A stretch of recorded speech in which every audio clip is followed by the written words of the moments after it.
vos estás inclinada o inclinado a decir, sería muy difícil que Dios obre en mi vida, entonces tenés que poner la confianza en el Dios de Jacob. El Dios de Jacob es el mismo Dios, este Dios eterno y milenario que renovó su pacto al nieto de Abraham, al hijo de Abraham, a Isaac. Dios extendió su pacto, mencionó su pacto a Abraham, lo renovó a Isaac y luego lo renovó a Jacob. Este Dios Abra, del cual proceden todas las cosas, derivan todas las cosas, Él es el que comienza las cosas y termina las cosas, porque Él no deja inconcluso nada de lo que comienza. Este Dios que comienza algo en nuestras vidas es el Dios Padre.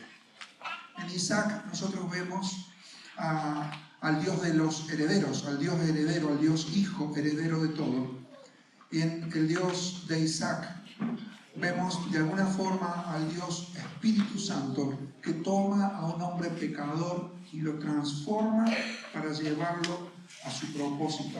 Así que si estás inclinado o inclinado a decir que Dios no puede hacer nada con vos, hoy es el momento para que puedas aceptar que puedes confiar en el Dios de Jacob, es el Dios de toda gracia, que levanta al ser humano del punto más bajo en el cual ha caído y lo puede levantar para su gloria.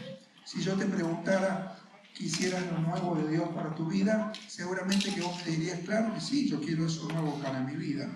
Lo que pasa con muchas personas, como vos y como yo, es que estamos tan acostumbrados a vivir en este plano terrenal que nos resulta difícil soltar las cosas. A algunas personas les resulta muy difícil soltar, por ejemplo, su pasado.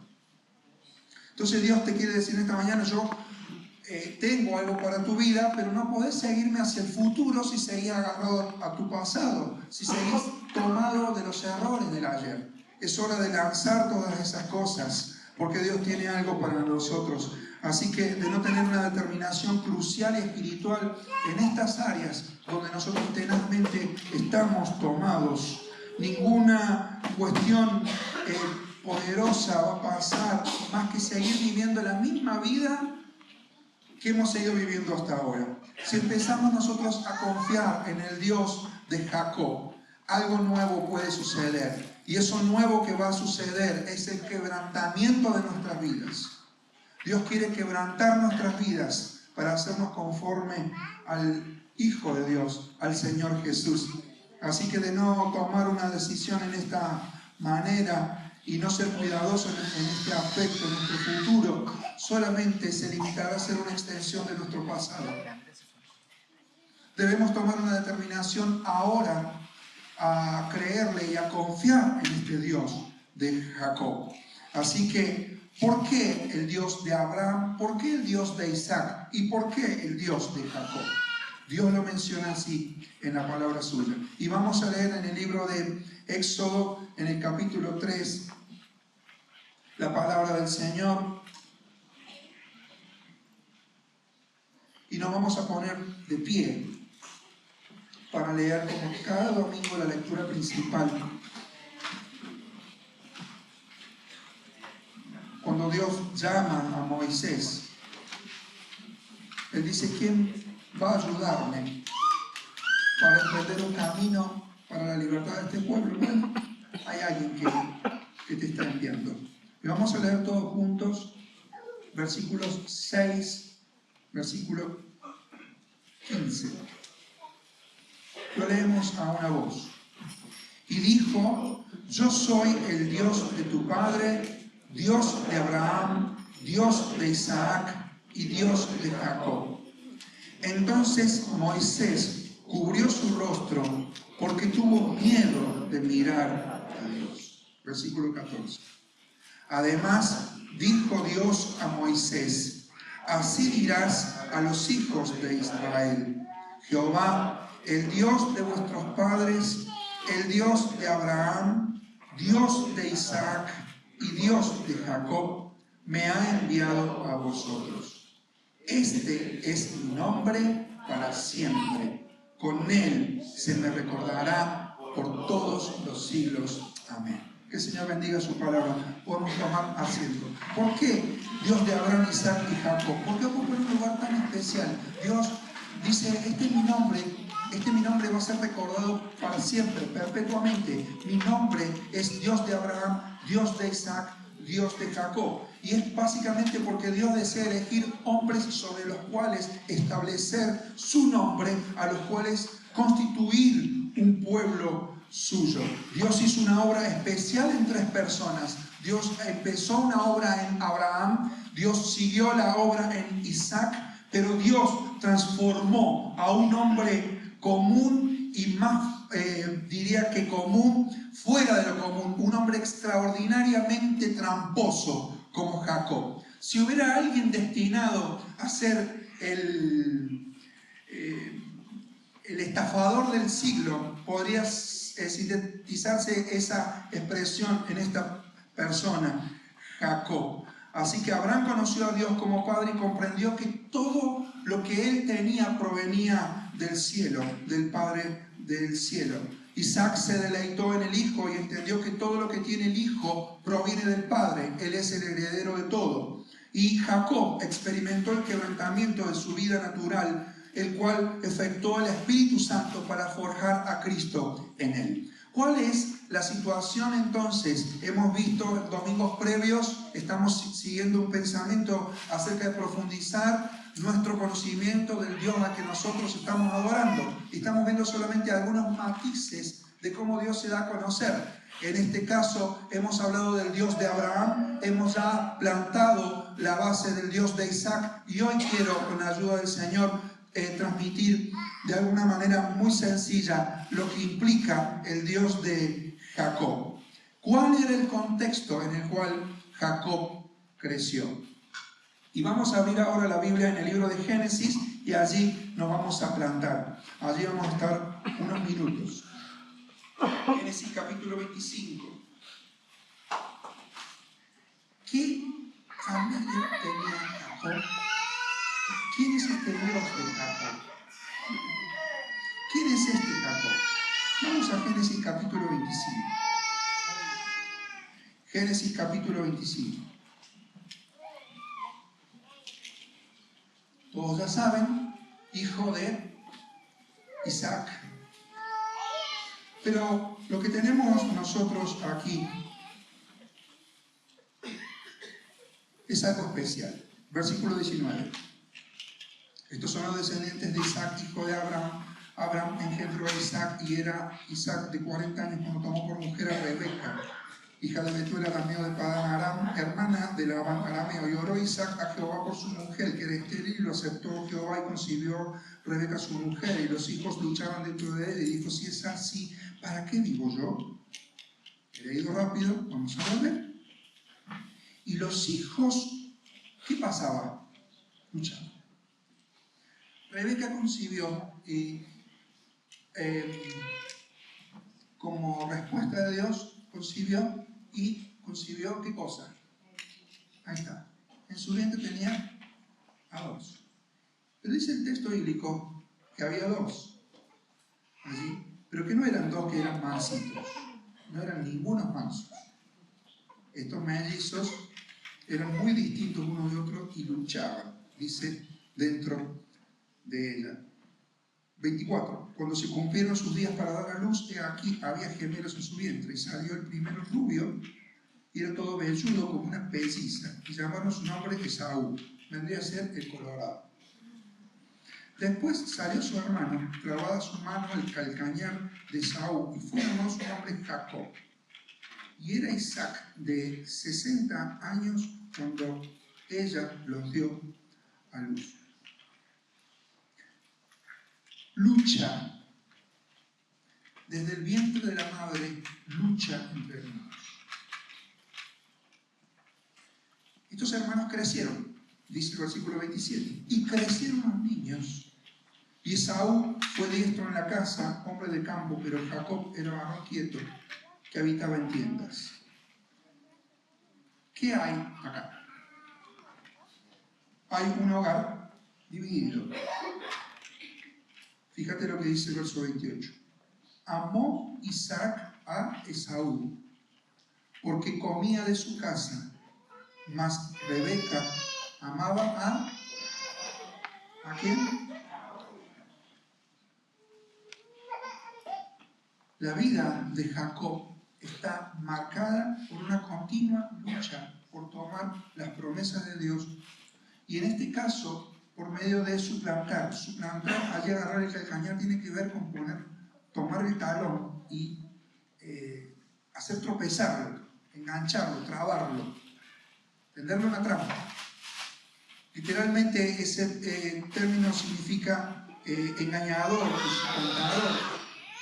Desde el vientre de la madre, Jacob emprendió una lucha en sus propias fuerzas para tomar la promesa de Dios para sí mismo.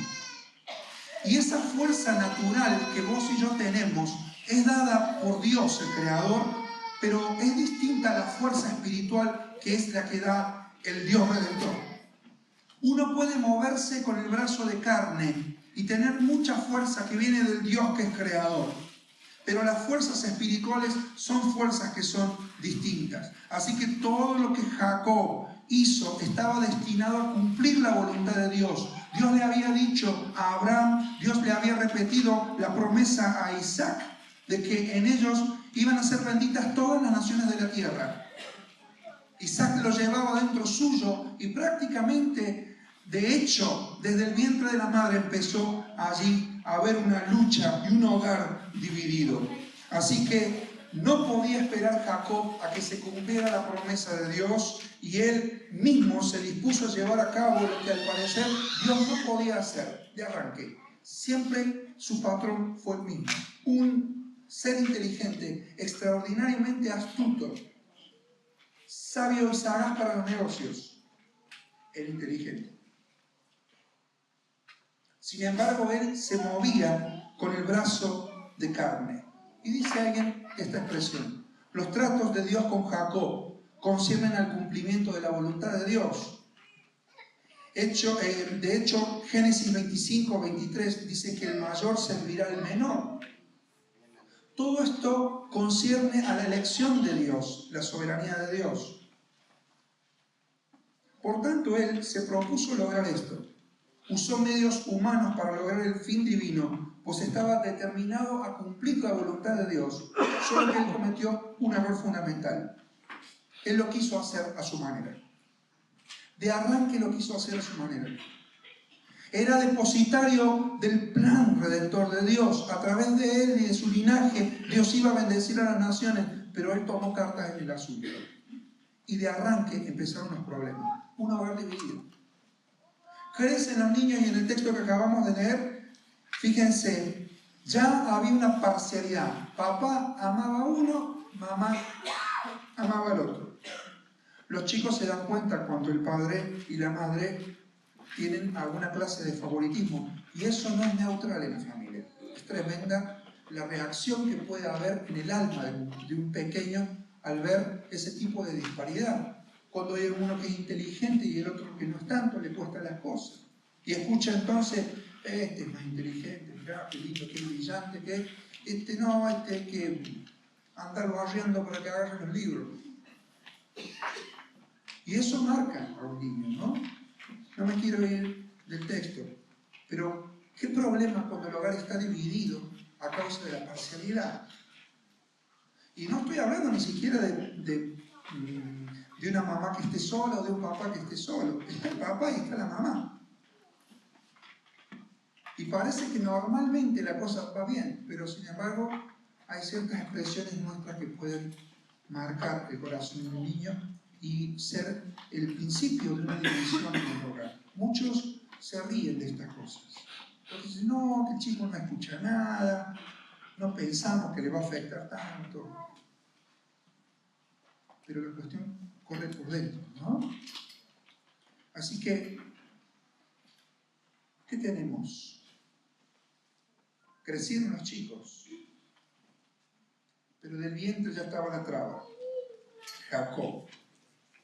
Verso 29, hizo Jacob un potaje y volviendo Esaú del campo, cansado, dijo a Jacob, te ruego que me dé de comer. Se hizo rojo, pues estoy muy cansado.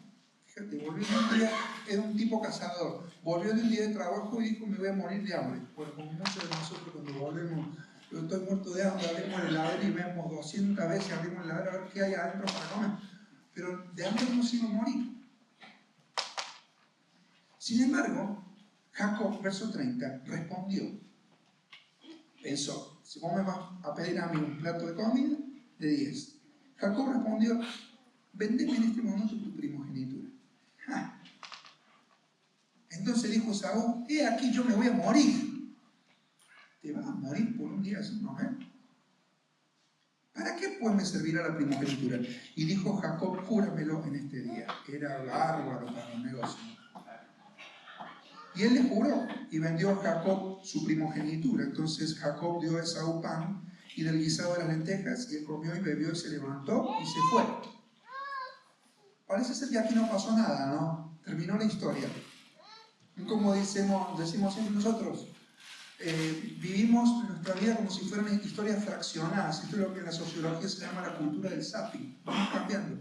Y no concebimos la vida como una historia, sino como micro episodios que podemos manejarlos, encenderlos, ponerle play, ponerle pause o archivarlos en algún documento, en alguna carpeta nuestra y sacarlos o activarlos cuando nosotros querramos. Pero Miguel de Unamuno, catedrático de Salamanca, dijo, lo he dicho varias veces acá, nosotros somos más padres de nuestro futuro que hijos de nuestro pasado. Lo que pasa es que nosotros no podemos entender que las decisiones de hoy van a posiblemente hipotecar todo nuestro futuro. Así que le estoy hablando a los jovencitos ahora.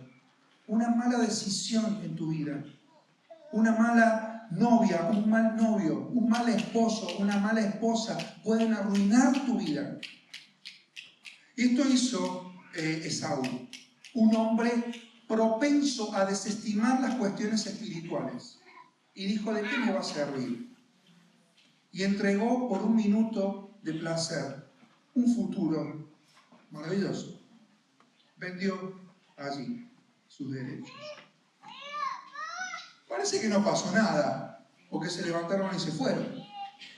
Pero tenemos acá una familia dividida. Y pasamos ahora al capítulo 27 de Génesis.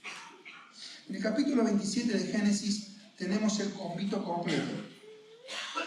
El Dios de Jacob se manifiesta soberanamente por encima de una familia dividida. Pero ¿cómo está constituida una familia dividida aquí? En primer lugar tenemos a un padre decadente.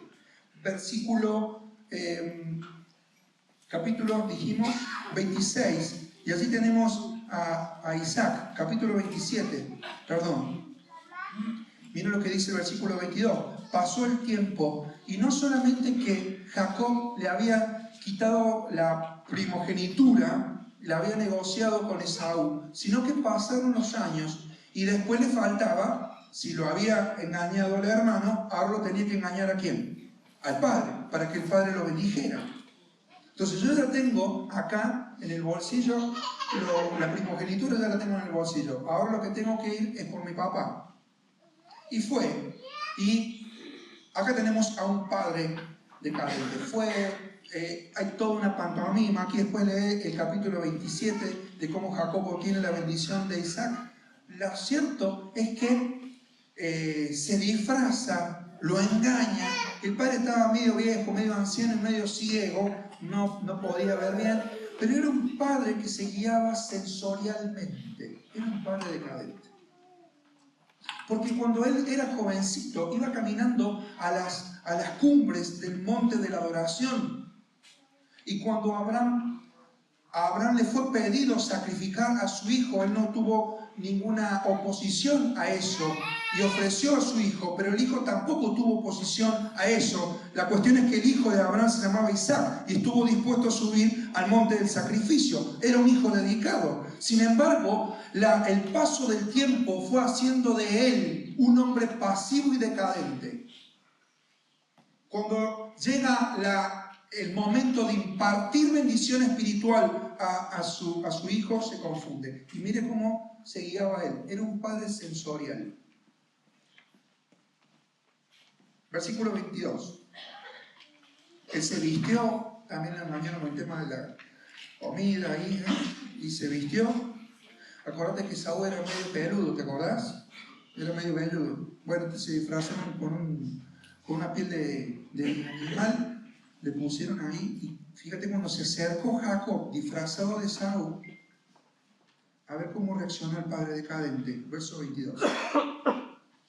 Isaac dijo a Jacob, acércate ahora y te palparé, hijo mío, por si eres mi hijo Esaú o no. Y se acercó Jacob a su padre Isaac, quien le palpó. Y le dijo, la voz es la voz de Jacob, pero las manos de Esaú. Y no le conoció, porque sus manos eran vellosas como las manos de Esaú, y le bendijo.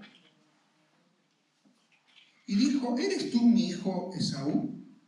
Y Jacob le respondió, ¿qué cosa? Yo soy, señor. Mentiroso era un pillo. Yo soy. Dijo también, acércamela y comeré de la casa de mi hijo a la comida, para que yo te bendiga. Y Jacob le acercó la comida. E Isaac comió. Y también le trajo vino. Y bebió. Y le dijo Isaac su padre, acércate ahora y bésame, hijo mío. Y Jacob se acercó y le besó. Y olió Isaac el olor de sus vestidos y le bendijo. Tremendo. Era un padre sensorial, no era un padre espiritual. Era un padre que olía, un padre que palpaba, era un padre que comía. Pero no podía discernir espiritualmente. Había perdido esa capacidad. De alguna forma había emprendido un descenso en su vida espiritual desde el monte de la dedicación a la oscuridad de ser un padre decadente, un hogar dividido, con un amor dividido hacia uno de sus hijos, un padre decadente. Pero no solamente un hogar dividido se compone de un padre decadente, sino que también una madre que pone en tela de juicio todo, una madre dudosa. La esposa de Isaac tiene allí su buena parte. Yo cuando estaba leyendo ahí, me encuentro con algunas características de esta mujer, Rebeca. Mira lo que dice el versículo 5.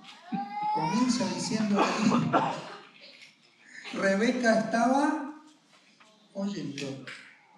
Mira qué cosa, ¿no? Y versículo 42. Sigue la historia, y esta mujer tenía una característica. Verso 42, fueron dichas a Rebeca las palabras de Saúl. Es una mujer que se dedicaba a andar, ¿qué cosa? ¿Qué tenés que andar chichando? Siempre metida en las cosas ajenas. Tiene una capacidad de escuchar lo que no tiene que escuchar. Fue una mujer que plantó la duda. Dios le dijo que Jacob recibiría la bendición de Dios, pero ella tramó y se complotó para sacar a Esaú de la escena. Y puso algunos que otros argumentos, pero pagó esta mujer grandemente su pecado, porque jamás después de la despedida de su hijo lo volvió a ver. Ella murió sin volver a ver a su hijo. Era una madre dudosa. En el versículo 43, creo, y 45, dice ahí, ahora pues, hijo mío, obedece a mi voz, levántate y huí a casa de Labán, mi hermano en Harán, y morá con él algunos días hasta que el enojo de tu hermano se mitigue. Ya vamos a ver qué pasó. Hasta que se aplaque la ira de tu hermano contra ti y olvide lo que le has hecho. Yo enviaré entonces y te traeré de allá. ¿Por qué seré privada de vosotros ambos un día? Estos habían empezado a luchar desde el vientre de la madre. Uno lo enganchó al otro el talón, Jacob, a Esaú. Después le roba la primogenitura. Él quiso satisfacer una necesidad legítima de una forma ilegítima. Tener hambre es una necesidad legítima, pero lo hizo de manera ilegítima. Vendió su primogenitura, hipotecó su futuro. Entonces la bronca que tenía Esaú iba creciendo. y tenían una madre dudosa. ¿Por qué este hogar estaba dividido? No solamente que el padre era un padre decadente y una mujer, una esposa dudosa, sino que evidentemente había un hijo que era desleal. Desleal, Jacob era desleal de nacimiento. Era un hombre que quería meter mano al plan de Dios. Él obtiene la bendición de Isaac a través del engaño. Esto es lo que nosotros estamos leyendo aquí plantado en el capítulo 27, desde el versículo 3 hasta el versículo 29. De una u otra manera él quería ayudarle siempre a Dios. Jacob no solo tomó la autoridad que Dios le había destinado para él, sino que también tomó una bendición adicional. Y bajo la influencia de su madre engaña a su padre Isaac, anciano, ciego, decadente, haciéndose pasar por su hermano Esaú para reclamar la bendición destinada a cumplir la promesa que Dios le había hecho a su abuelo Abraham. Y era desleal. En un versículo de este capítulo 27 vemos 3 mentiras concentradas. Mira lo que dice el versículo 19. Jacob dijo a su padre: yo soy Esaú. Mentira número 1. Él no era Esaú. ¿Quién era? Jacob. Mentira número 2.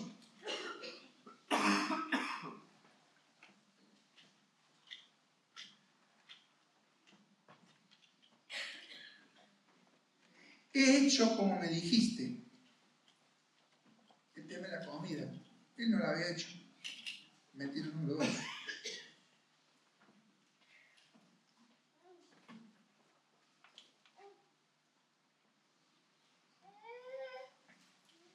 Y después le dice al final: come en mi casa. Y no era ninguna casa. Era mentira. Estamos ante un mentiroso serial. Hermano, media verdad o un poquito de mentira, una gota de mentira contamina un océano de verdad. Y la verdad deja de ser verdad, se transforma en algo que ya no es verdadero, es algo verosímil, casi verdadero, pero no es verdad. Esta persona estaba empecinada en mentir, en arguir argumentos, establecer formas de quedarse siempre con la promesa de Dios. Y él se movía siempre en su carne. Verso 27. Hasta para besar era mentiroso. Versículo 27. Y Jacob se acercó y le besó, y olió Isaac el olor de su vestido, y le dijo, y le bendijo, diciendo: mire el olor de mi hijo, como el olor del campo que Jehová ha bendecido. Entonces tenemos acá a un hijo desleal. Pero el hogar dividido también tiene a un hermano desesperado. Ponete en el lugar de Esaú. Una desesperación total. Tener un hermano que es el prototipo de un hipócrita, literalmente, porque cuando se presenta a engañar a su padre, su voz no era lo mismo que lo que su piel estaba diciendo. Era un mentiroso. Ahora, un hermano desesperado calma su sed de venganza con la sola idea de sacarlo de juego a Jacob. Y este empecinado en cumplir el plan de Dios por sus propios medios sigue trayendo consecuencias a su vida. ¿Puede acaso ser sacudido el trono de Dios de manera que sea necesaria la mano del hombre para sostener su plan y estabilizar su plan? Dios es soberano. La cuestión es que Jacob no había aprendido a esperar en Dios. Jacob no pudo gozar de lo que obtuvo por medio del engaño. No solo el pecado le hace a él un hombre incapaz y por tanto impotente para cumplir la voluntad de Dios, sino que también lo mejor del hombre es absolutamente, igualmente impotente para cumplir la voluntad de Dios. Lo peor de nosotros no sirve y lo mejor de nosotros tampoco sirve. Cuando Dios quiere hacer algo, lo va a hacer Él. Entonces Jacob se encuentra en el punto más bajo de su vida. La madre le dice: te tenés que ir. Tu hermano te va a matar. Tu padre se va a morir. Te tenés que ir. Y comienza a emprender un viaje de cientos de kilómetros en profunda soledad. Y a la noche comienza a ser su compañía. El frío del desierto, el calor abrasador, la falta de alimentos, la falta de poder beber.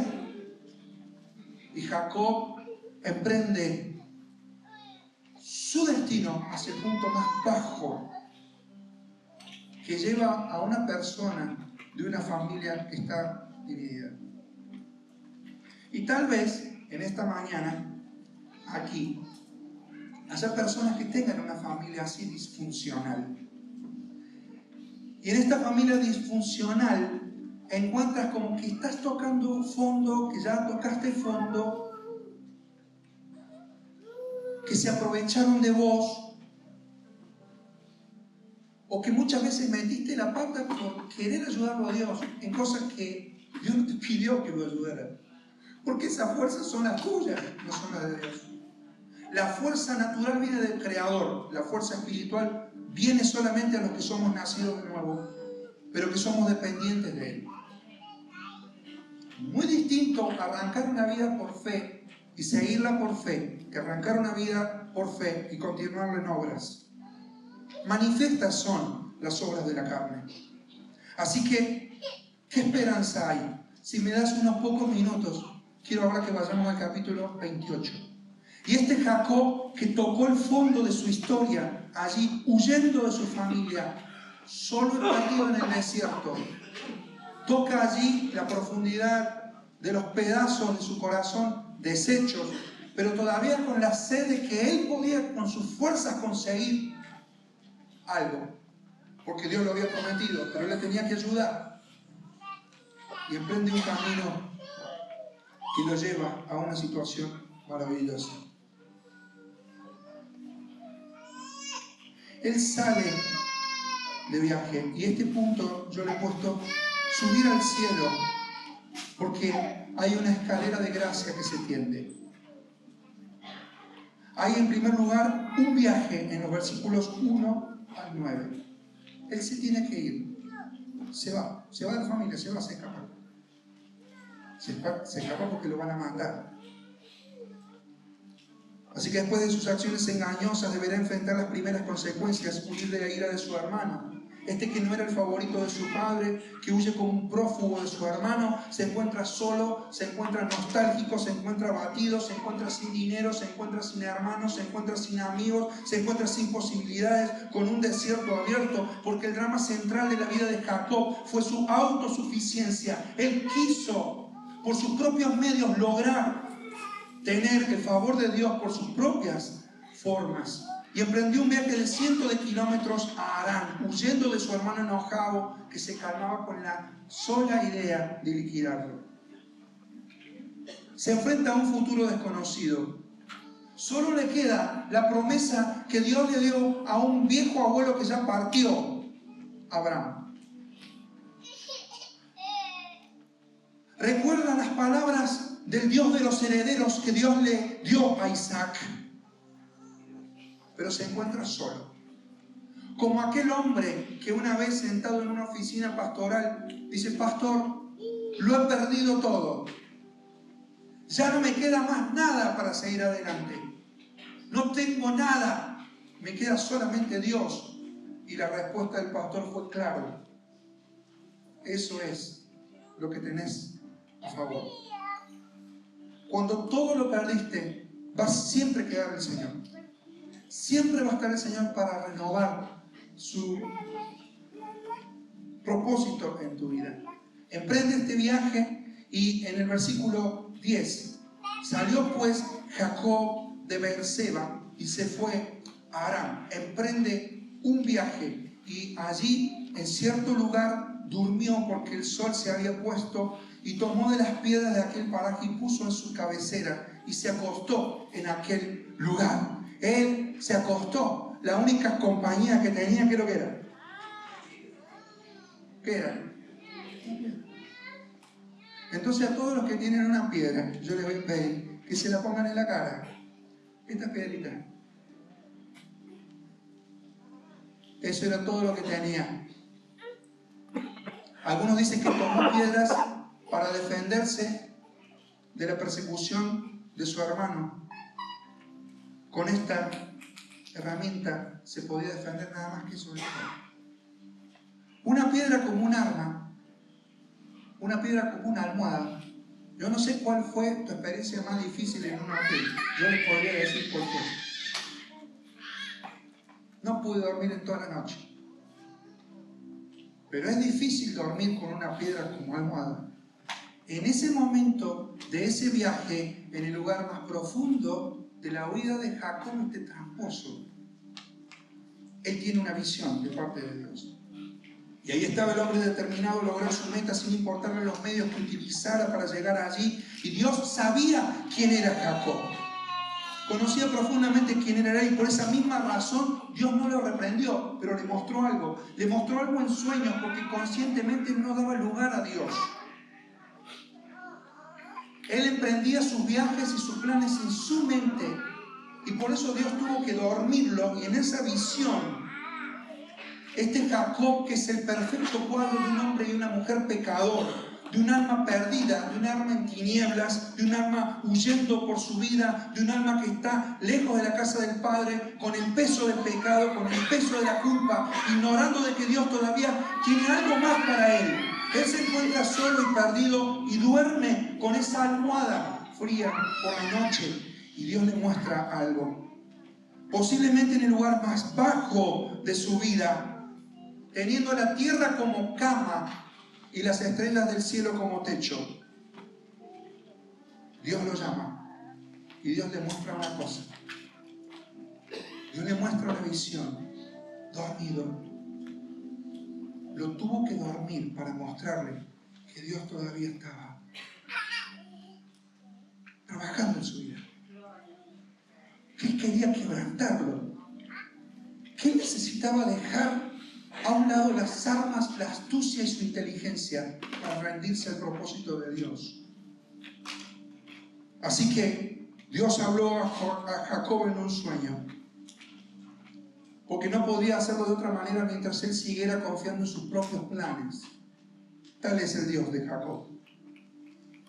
Hasta ese momento Jacob estuvo confiando en el Dios de su padre, de su madre, en el Dios de su abuelo, pero ahora desamparado y solo, Dios lo lleva a ese lugar para que empiece a confiar en Él.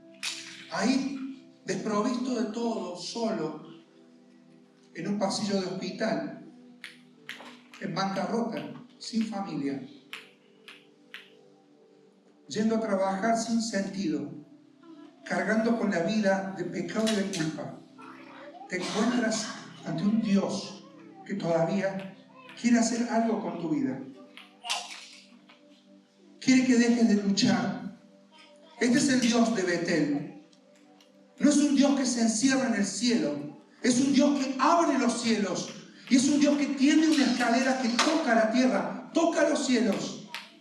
Es un Dios que abre una nueva posibilidad, una nueva perspectiva. Gracias a Dios por este único Dios de Jacob, que en medio del conflicto, en medio de la trampa y del engaño, abre los cielos y toca la tierra para sacarnos de ese pozo de la desesperación, de ese pozo de la soledad, para darnos un reposo para el alma, un reposo para el corazón, para siempre.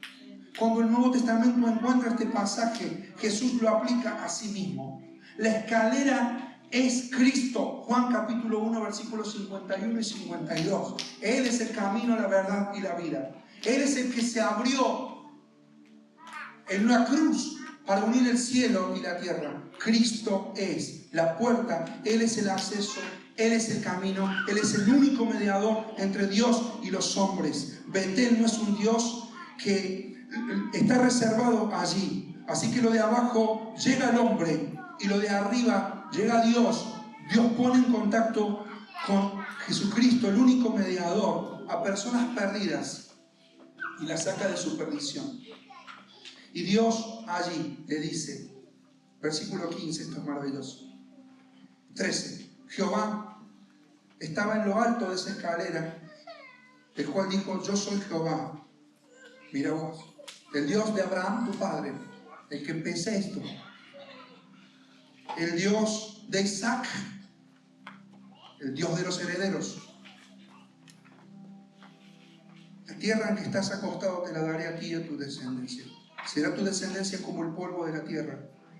Y te extenderás al occidente, al oriente, al norte y al sur, y todas las familias de la tierra serán benditas en ti y en tu simiente. He aquí, yo estoy contigo y te guardaré por donde quiera que fueres. Y volveré a traerte a esta tierra, porque no te dejaré hasta que haya hecho lo que te he dicho. Este es el Dios de Jacob. Es un Dios que conoce al engañador, al mentiroso, al dual, al tramposo, al desleal, al traidor. Es el Dios que perdona y el que da nuevas oportunidades, el que no reprocha nada, el que lo tiene que hacer dormir para que deje de pensar en sí mismo. Y dice, yo no te reprocho nada, te quiero dar una nueva oportunidad.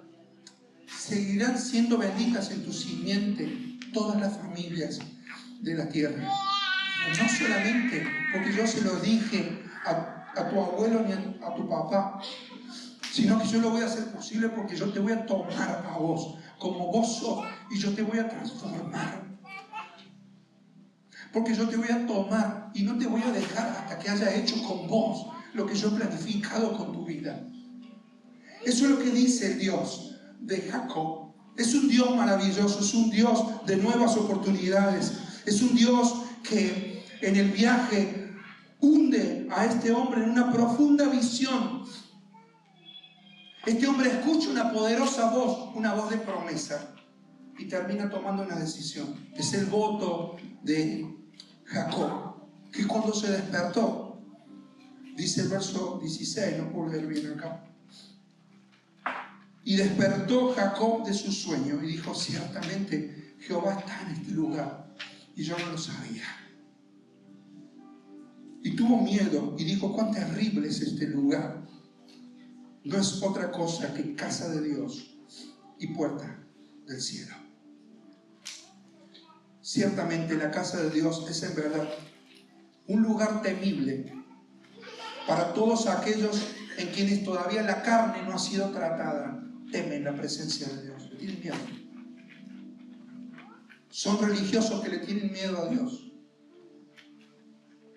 Son personas que no se animan a ir a Dios porque se han equivocado en sus vidas. Pero el Dios de gracia tiende la escalera para que puedas subir de esas profundidades a las cuales has llegado y te da esperanza. En todos aquellos en los que la carne está activa y orgullosa, la presencia de Dios es algo temible. Este Dios incondicional con Jacob, escucha el voto de Jacob, escucha lo que le dice Jacob. Y con esto ya quiero terminar el tiempo de él. Se levantó Jacob de mañana y tomó la piedra que había puesto de cabecera, es la almohadita, y la alzó por señal y derramó aceite encima de ella y llamó el nombre de aquel lugar Betel, aunque Luz era el nombre de la ciudad primero. Hizo Jacob voto diciendo, mira esto, si fuere Dios conmigo y me guardara en este viaje en que voy, y si me diere pan para comer y vestido para vivir, y si volviese en paz a casa de mi padre, Jehová será mi Dios. Qué gran diferencia entre el Dios que calla sus errores, no le dice nada, que le dice, yo no te voy a dejar hasta que termine lo que empecé en tu vida. Rápido se desenfocó, se despertó y volvió a pensar las cuestiones con esa base transaccional. Si vos me das, yo te doy. Y se habrá pensado Dios, ¿y cómo piensa de mí? ¿Cómo piensa de vos? Yo sé cómo soy.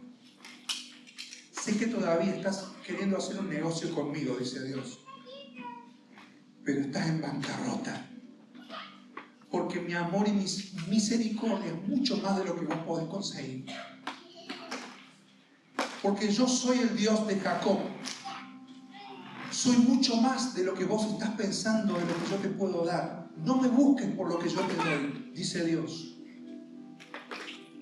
Yo soy el Dios de Abraham, yo soy el Dios de Isaac, yo soy un Dios incondicional, soy el Dios de Jacob. Así que en Jacob tenemos a Cristo siendo formado en nosotros por la obra del Espíritu Santo. La disciplina progresiva del Espíritu nos conduce a que Dios corte con nosotros nuestros esfuerzos humanos por tratar de imponer nuestra propia voluntad. Es el trato del Espíritu con el hombre natural. Es el trato del Espíritu Santo cuando nos amolda por su poderoso amor a la imagen de Jesucristo. Y mientras nuestra vida natural es disciplinada, la naturaleza de Cristo será en nosotros forjada. Así que Betel, ese lugar donde llegó Jacob huyendo, ese lugar de un antes y un después, es ese Betel, no solamente en aquel tiempo y en aquel lugar, sino un lugar ahora. Es casa de Dios, es puerta del cielo, es una escalera de Dios que desciende a tu vida, que toca tu vida para sacarte del lugar donde has caído, donde te has equivocado, donde has fracasado, donde sigues tomando tu pasado, donde sigues pensando en cómo hacer para manipular a los demás y seguir adelante con tu vida cuando al final del día haces una raya y dices: soy un gran perdedor, soy un gran engañador. Nadie me querría si realmente pudieran saber lo que dentro mío hay. Pero este Dios de gracia en Cristo Jesús no ha cambiado. Y es ese Dios que llega al punto más bajo de mi vida y me tiende una escalera. Casa de Dios, puerta del cielo. Así que este Dios que nos escogió completará la obra en nosotros. Este es el Dios de Jacob. Así que, si has pensado en algún momento de tu vida: yo soy un caso difícil para Dios. Bueno, muchas personas han dicho lo mismo. Y los que dicen esto necesitan al Dios de Jacob. Tomar una decisión. Porque es posible que seamos casos difíciles. Pero si Dios pudo disciplinar a Jacob, ciertamente lo podrá hacer con tu vida y con la mía. Y cumplir su pacto. Porque lo prometió. Nada más. Y lo que Él dijo, Él lo hace. Esto es posible por Cristo Jesús. Él es la posibilidad de que nosotros podamos salir de ese pozo y vivir para la gloria de Dios, para sus propósitos. Hemos avanzado un poquito en la vida de Jacob. Después vamos a ir avanzando el próximo domingo, porque hay mucho más todavía. Pero esta obra Dios la quiere empezar en nuestras vidas. Es el Dios Espíritu que quiere transformar nuestra carnalidad y que dejemos de ser personas que luchemos por nuestras propias fuerzas. Así que este es el Dios que adoramos. Es un Dios soberano y transformador, que puede cambiar lo peor en mejor, sencillamente porque Él es así. Así que si estás sola, si estás solo, si lo has perdido todo, es el mejor momento para encontrarte con Dios. No dejes que te duerma. Si ahora no estás bien escuchando este mensaje, a lo mejor estás incómodo con una piedra en tu vida y este es el momento para tomar esta decisión. Yo he resumido este pensamiento tan sencillo en esta frase: el Dios de Jacob elige transformarme. Y solo en Cristo hay esperanza, más allá de una familia disfuncional y más allá de mí mismo. No te des por vencida, no te des por vencido. Y oro para que el Espíritu de Dios pueda levantarte del lugar donde estás, donde has caído, y que puedas por fin empezar a caminar por fe.